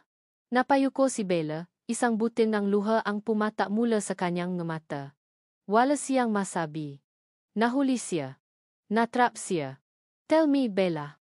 Pagpapatuloy ni Miguel, ang bawat salita ay parang isang hatol. Or whoever you are. Who are you? Really? Ang huling salita ni Miguel ay umalingaw-ngaw sa isipan ni Bella na parang isang basa na plaka. Who are you? Really? Nakatayo siya sa gitna ng hotel lounge. Matagal nang nakaalis si Miguel at si Lorna, ngunit siya ay nanatiling paralisado. Ang lamig ng pagkatalo ay mas masakit kaysa sa sampal, mas malupit kaysa sa patataboy sa kanya sa gitna ng ulan. Dahil sa pagkakataong ito, hindi lang bahay at pera ang nawala sa kanya. Nawala ang tiwala ang lalaking minamahal niya. Umuwi siya sa kanyang hotel suite, ang bawat hakbang ay mabigat. Tinanggal niya ang kanyang sapatos, ang kanyang mamahaling bestida, ang kanyang nga alahas. Hinubat niya ang maskara ni Bella de Vera hanggang sa ang natira na lang ay si Amara Cruz, isang babaeng basag, pagod, at talunan. Humiga siya sa kama, niyakap ang kanyang maduhod, at umiyak. Umiyak siya para sa kanyang ama, para sa kanyang nawalang buhay, at higit sa lahat, umiyak siya para kay Miguel. Ngunit sa gitna ng kanyang pahagulgol, isang boses ang kanyang narinig, ang boses ang kanyang ama mula sa lumang video. Huwag kang susuko. Mapakatata ka. Tumigil siya sa pagiyak. Pinunasan niya ang kanyang maluha. Tapos na ang laban ni Bella de Vera, ang CEO na gumagamit ng talino at kapangyarihan. Oras na para lumaban si Amara Cruz. Gamit ang kaysa isang sandata na natitira sa kanya. Ang katotohanan. Kinuha niya ang kanyang cellphone at nag-text kay Miguel. Hindi siya nagmakaawa. Hindi siya nagpaliwanag. Isang simpleng mensahe lang. Kung gusto mong malaman ang totoong kwento, makita tayo bukas, 10 AM, sa Cafe de Alpha. Kung hindi ka dumating, maintindihan ko. Kinabukasan, 10 minuto bago maalas 10, nakaupo na si Amara sa isang maliit na mesa sa Cafe de Alpha, isang simpleng coffee shop na malayo sa nakikinangang mundo ang BGC. Wala siyang suot na makeup. Ang kanyang buho ay nakatali lang sa isang simpleng ponytail. Suot niya ay isang lumang t-shirt at maong pants. Sa tabi niya, isang simpleng canvas bag. Wala nang bakas ni Bella. Bawat tunog ng pagbukas ang pinto ng coffee shop ay nakpapakabo sa kanyang dibdib. Inaasahan ba niyang darating ito? Isang bahagi niya ang umaasa. Ngunit isang mas malaking bahagi niya ang naghahanda sa sarili na may wanang mag-isa. Eksaktong 10:00, bumukas ang pinto. Pumasok si Miguel. Ang mukha nito ay pagod. Ang mga mata ay may itim na bilo sa ilalim, na parang hindi ito natulog. Ang suot nitong damit ay gusot, hindi ang perpektong plansadong suot na lagi nitong suot. Ngunit dumating siya. Iyon ang mahalaga. Naglakad ito papalapit sa kanyang mesa at umupo sa tapat niya.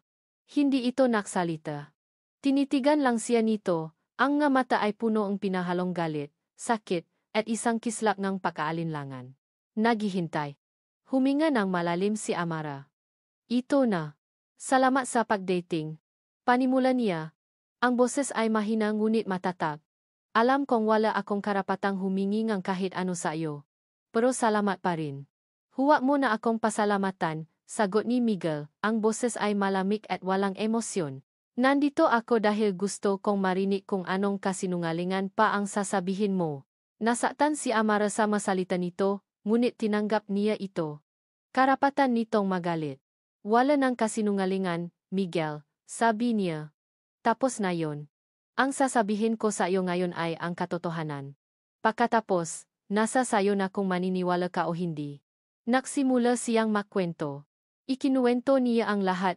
Mula sa simula. Ang pagkamatay ng kanyang ama. Ang pagmamaltrato ni Tita Lorna. Ang gabing pinalayas siya sa gitna ng ulan. Ang paghahanap niya sa bodega at ang pagkakadiskubre sa kahon. Habang nagsasalita siya, nakita niya ang pagbabago sa ekspresyon ni Miguel. Ang tigas ng kanyang mukha ay unti-unting lumambot, napapalitan ng pagkalito. Ikinuwento niya ang tungkol sa kuwintas, sa liham, at kay Mang Delfin. Ikinuwento niya ang paglipat niya patungong Singapore.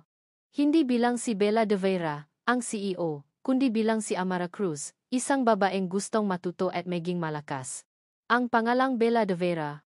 Hindi ito isang kasangkapan para manloko, paliwanag niya. Ang galuha ay nagsisimula ng mamuo sa kanyang mamata. Isa itong baluti. Miguel. Isang kalasap. Para makabalik ako dito at harapin si Lorna nang hindi niya ako maduduro ulit. Bakit hindi mo sinabi sa akin? Tanong ni Miguel. Ang boses ay hindi na galit, kundi puno ng sakit. Bakit kailangang magsinungaling? Dahil natakot ako, sagot niya, ang boses ay basa na. Nung una, bahagi ka lang ng plano. Ikaw ang daan para makalapit ako sa Cruz Legacy. Pero habang nakikilala kita, nagbago ang lahat. Naging totoo ang lahat. Napayuko siya, hindi na makatingin ng diretso sa mga mata nito. Natakot ako na kapag nalaman mo ang totoo, kamumuhian mo ako. At hindi ko kakayanin yon. Sa wakas, kinuha niya ang canvas bag niya. Inilabas niya ang isang bagay mula sa loop at dahan-dahan itong inilapa sa mesa sa pagitan nilang dalawa. Ang luma, itim, at makahoy na journal ng kanyang ama. Ang nga dokumentong ipinakita sa iyo ni Lorna. Lahat yon peke. Nga gawa-gawa niya lang para sirain ako sa paningin mo, sabi niya. Pero ito, hindi ito peke. Tumingin siya kay Miguel. Ang kanyang nga mata ay puno ng pagsusumamo at katapatan. This is my father's handwriting. And this is the truth. Tinitigan ni Miguel ang journal. Pagkatapos ay tumingin ito sa kanya, sa kanyang nga matang punong luha, sa kanyang mukhang walang anumang pakukunwari. Nakita nito ang sakit. Nakita nito ang takot. Nakita nito ang pagmamahal. Dahan-dahan, iniunat ni Miguel ang kanyang kamay at hinawakan ang journal. Ang kanyang nga daliri ay natagal sa ibabaw ng lumang kahoy. Hinaplos niya ito, na parang sinusubukang damhin ang bigat ng makwentong nakapaloob dito. Hindi ito nagsalita. Pagkatapos ng ilang sandali na parang isang kawalang hanggan, kinuha niya ang journal. Tumayo siya. Hindi pa rin nagsasalita. Miguel? Alos pabulong na tawag ni Amara. Lumingon ito sa kanya bago ito tuluyang tumalikod. Sa mga mata nito, wala na ang galit, wala na ang lamig. Ang nakita niya ay isang malalim na kalituhan at isang puso na painunit sa pagitan ng isip na nasaktan at ng damdaming nagsasabing maniwala. At pagkatapos, umalis ito. Dala-dala ang journal. Naiwan si Amara na maisa sa mesa. Hindi alam kung ang huling baraha na kanyang inilabas ay ang siyang magliligtas sa kanya o ang tuluyang wawasak sa lahat ng natitira sa kanya. Ang Grand Ballroom ng isang 5-star hotel ay puno nga taong nakaswat ng mamahaling damit na miyembrong GOR, mga maimpluwensang stockholder, at mga kinatawan mula sa press. Ito ang taunang pagpupulong ng mga stockholder ng Cruise Legacy Corp, at si Lorna Cruz ay nasa entablado, naliligo sa liwanag ng tagumpay. Nakatayo siya sa likod ng isang podium na may logo ng kumpanya. Ang kanyang boses ay umaalingaw-naw sa buong silid, puno ng pagmamalaki. Sa loob ng isa na namang taon, deklara niya. Isang matagumpay na ngiti ang nakapaskil sa kanyang mukha. Ang Cruise Legacy Corp ay muling naktala ng pinakamataas na kita sa kasaysayan nito. Ito ay patunay ng aking walang katulad na pamumuno at ng aking dedikasyon na itaas ang pangalan na sinimulan ng aking yumaong kapatid. Napalakpakan ang mataw. Ngunit sa gitna ng palakpakan, dahan-dahang bumukas ang malaking pinto sa likod ng ballroom. Walang nakapansin sa una. Ngunit ang katahimikan ay unti-unting gumapang mula sa likuran papunta sa harapan na parang isang alon. Humina ang palakpakan. Ang ngataw ay nagsimulang lumingon. Ang nga bulungan ay nagsimula. Isang babae ang naglalakad sa gitnang pasilyo. Hindi ito si Bella de Vera, ang makapangyarihang CEO na kilala nila. Hindi ito nakasuot ng mamahaling damit o alahas. Nakasuot lang ito in isang simpleng itim na blazer at pantalon, ang buhok ay nakapusot lang, at ang mukha ay walang makeup. Ngunit sa kanyang paglalakad, mayroon siyang awtoridad na hindi kayang bilhin ng pera. Ang kanyang mga mata ay nakatuon sa entablado. Sa babaeng ngayon ay natigilan sa pagsasalita. Ang ngiti ay unti-unting naglalaho sa mukha. Huminto ang babae sa harap mismo ng entablado. Ang buong silid ay napuno ng isang nakabibinging katahimikan. Lahat ng mata ay nasa kanya. Sino ka? Tanong gisa sa mga miyembrong board. Tumingin si Lorna sa babae, ang mukha ay namumutla, na parang nakakita ng multo. Tumingin ang babae sa mga tao. At pagkatapos ay nagsalita. Ang kanyang boses ay hindi malakas. Ngunit ito ay malinaw at matatag. At umalingaw-ngaw ito sa bawat sulok ng silid. Ang pangalan ko, sabi niya, ay Amara Cruz. Anak ako ni Ricardo Cruz, ang nagisang tagapagmana ng lahat ng kanyang pinagirapan. Isang kolektibong pahinga ng pagkabigla ang narinig sa buong ballroom. Si Lorna ay napahawa sa podium para suportahan ang sarili, ang kanyang nga mata ay nanlalaki sa takot at hindi makapaniwala. Kasilingan, isa kang impostor. Sigaw ni Lorna, ang kanyang boses ay biglang naging matinis at punong gulat. Patay na ang pamangkin ko. Matagal na siyang nawawala. Hindi ako nawala, Tita Lorna, sagot ni Amara. Ang salitang tita ay puno ng pait. Itinapon mo ako. Sa sandaling iyon, isang pamilya na boses ang bumasa sa tensyon. Actually, she's telling the truth. Lahat ay napalingon kay Miguel Sarmiento.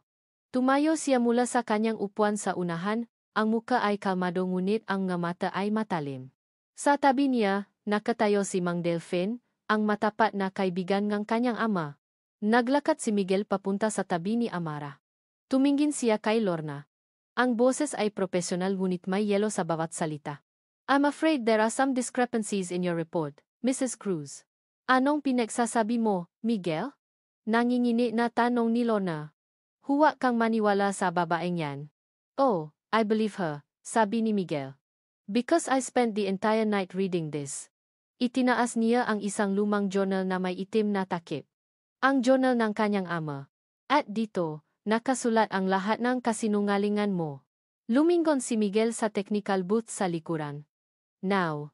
Biglang nagbago ang imahe sa malaking screen sa likod ng entablado.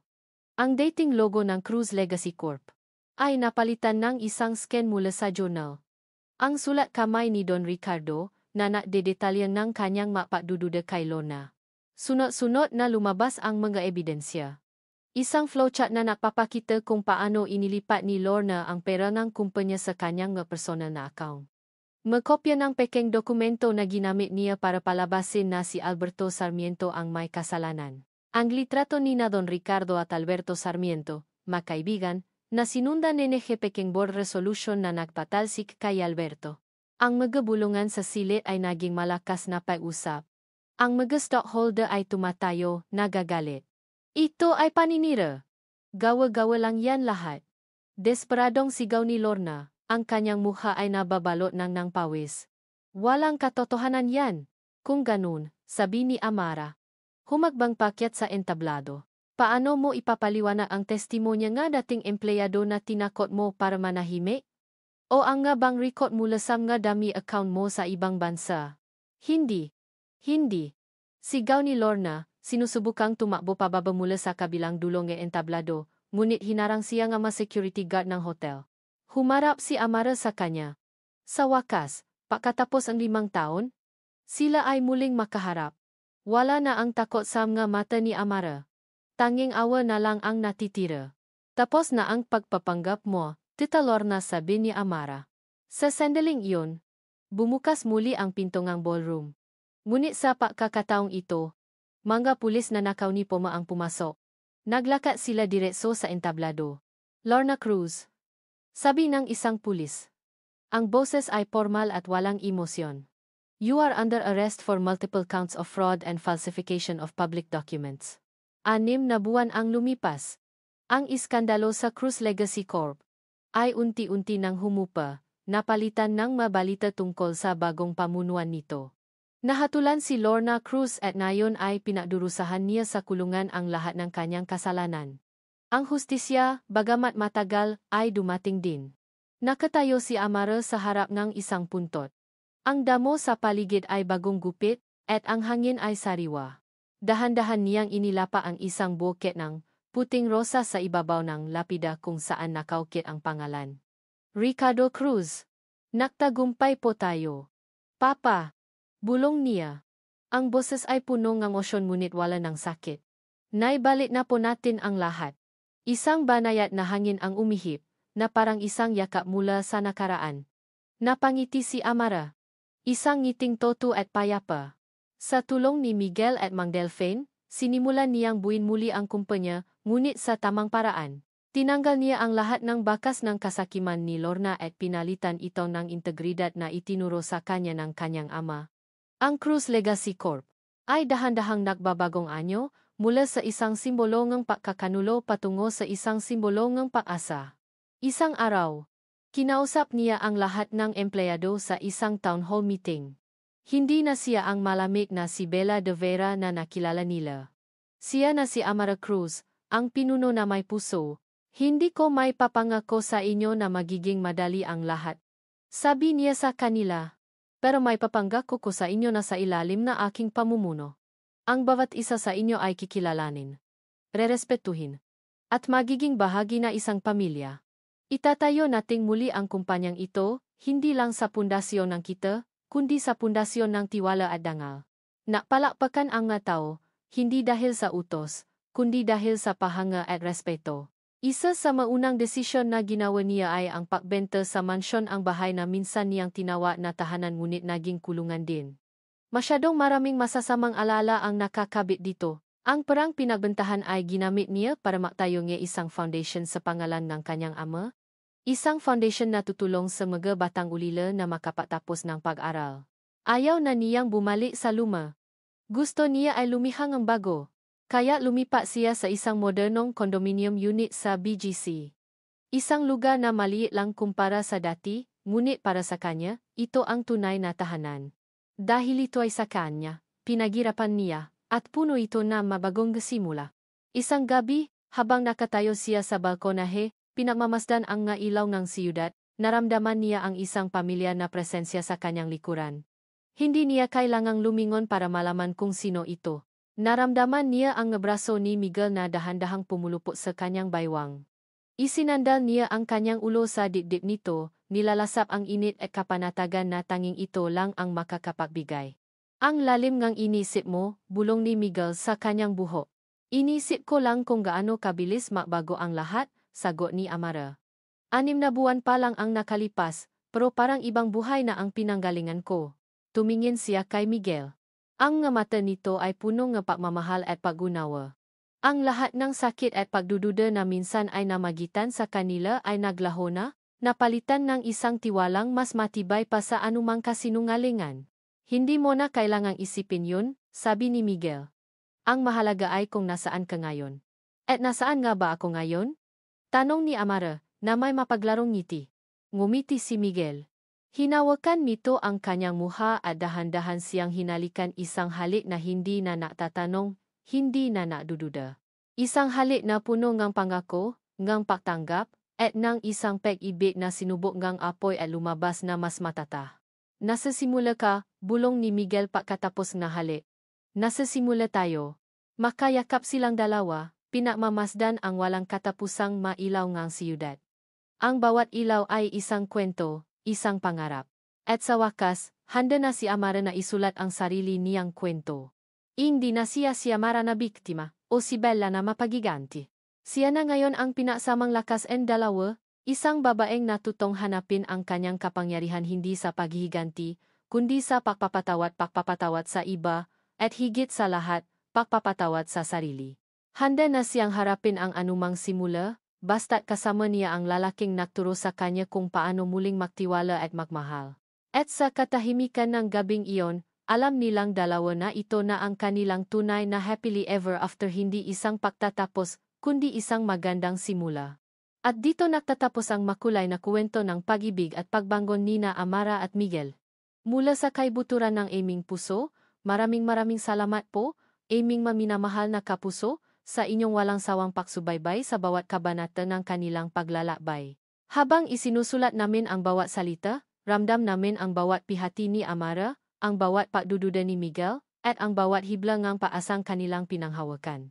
Naging bahagi kayo ng aming proseso, at ang inyong suporta ang nagbigay sa amin ng lakas upang tapusin ang kwentong ito ng may pagmamahal at katapatan. Sapagkat ang kwento nina Amara at Miguel ay hindi lamang isang kwento ng paghihiganti. Ito ay isang paalala na ang tunay na lakas ay hindi nakikita sa pagbaksak ng kaaway, kundi sa kakayahang bumangon mula sa sariling abo. Ito ay isang pangaral na ang pinakamahalagang pagpapatawad na may bibigay natin ay ang pagpapatawad sa ating sarili. At higit sa lahat, ito ay isang patunay na ang pag-ibig, kapag ito'y totoo, ay laging hahanap ng paraan upang maghilom at magsimulang muli. Ngayon, nais naming marinig ang inyong salobin. Anong aral ang inyong napulot? Saang bahagi kayo pinakakinili, nainis, o napaya? Ay share niyo po ang inyong mga komento sa ibaba dahil ang inyong mga boses ang nagbibigay buhay sa aming mga kwento. Hanggang sa susunod na kwentong iting paksasaluhan, laging tatandaan na ang bawat puso ay may sariling kwento. Nagmamahal. Kwentong Puso TV.